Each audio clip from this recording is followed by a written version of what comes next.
If you're thinking about teaching beginner horse riders, here's 5 common mistakes I see way too often, and I'm going to teach you how to avoid them. So these just aren't oopsies, they're safety essentials. So let's get started.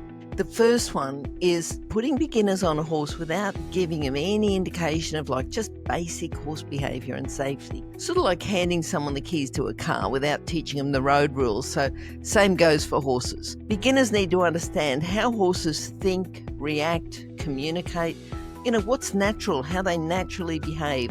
And this is before they even put a foot in the stirrup. So just teach your beginners how to approach them safely, how to halter them, lead them, and reading the horse's body language is absolutely essential. This is just a solid foundation in horse handling that sets the tone for a safe, confident riding. The next one is that thinking that beginners can control a horse by themselves. They just can't. So they just don't have the timing, the balance, or the awareness. They're so busy about the whole new experience before they can truly turn or stop a horse on their own. And, the horse might walk along nicely, listen to a few verbal commands until they don't. All right, they're only acting on instinct. So a well-behaved horse can easily become confused with a beginner rider. Their clumsy movement. So the early lessons for a beginner should always include close supervision in a controlled environment and a horse that's genuinely safe and experienced with beginners, not just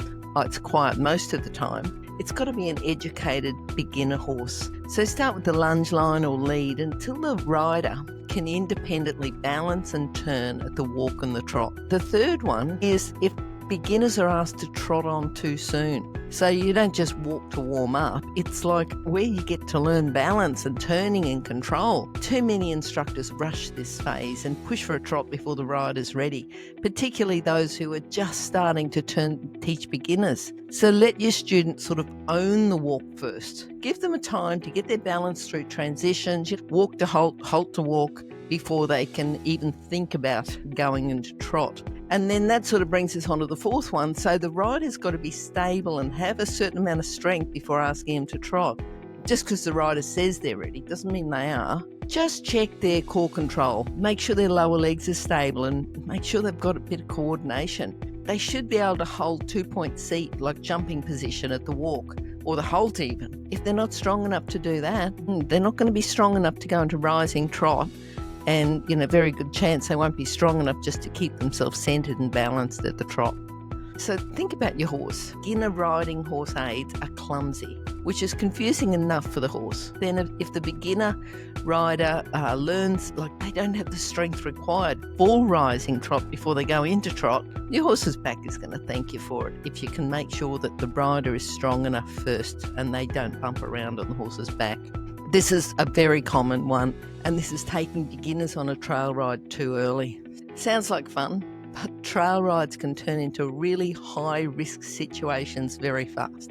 There's uneven ground, there's surprises like birds or dogs, undulating ground, there might be a little log that's nothing and then the horse pops over it and then the rider, gets completely unbalanced and falls off. You've got to remember popping over a log is like a canter stride, but it's a big, enormous canter stride.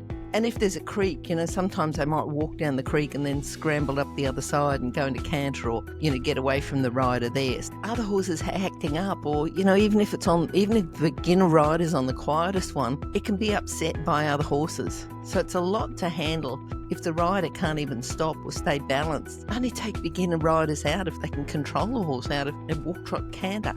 So, the horse has got to be able to recover, or the rider's got to be able to recover if the horse spooks and just stay centered in the saddle. So, otherwise, just keep them in the arena. There's lots and lots of exercises you can do in the arena to keep your beginner rider safe. If you're not sure, have a look on the International Horse College website. We've got 101 exercises to build riders' confidence. But have a look on the International Horse College, and it's a free download. If you can't see it, just contact us at International Horse College. Now, teaching beginners isn't just about giving them riding tips. It's about keeping people safe, setting them up for success to ride long term. You know, this is your industry. So you don't want people to give the reputation, oh, I rode a horse once, I fell off, so I've never been back on. Set them up for success, set them up for continuing riding. If you've been there and made one of those mistakes earlier on, or worse, if you've had an instructor who's made those mistakes with you, drop a comment, share this with a fellow instructor who's just starting out, and